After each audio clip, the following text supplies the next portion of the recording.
Welcome to the Slop Farm. Enjoy the video. In this video, I will explain how to replace a water pump on a Ford Ecosport.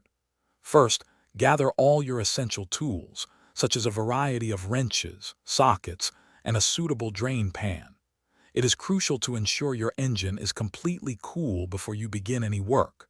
For your safety, always disconnect the negative battery terminal.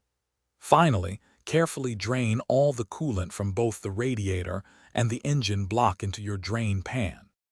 Now, let's get to the water pump itself. You will need to remove any parts that are blocking your access. This often involves taking off the serpentine belt and its tensioner. Once those are out of the way, carefully detach all hoses connected to the water pump. Be ready for a small amount of residual coolant to spill out, so have your drain pan handy.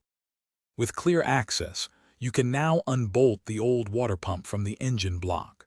After removal, it is vital to thoroughly clean the mounting surface to ensure a perfect seal for the new pump. Then, install your brand new water pump, always using a fresh gasket. Make sure to tighten all the bolts to the manufacturer's specified torque for optimal performance and to prevent leaks. Finally, reconnect all the hoses and reattach the serpentine belt.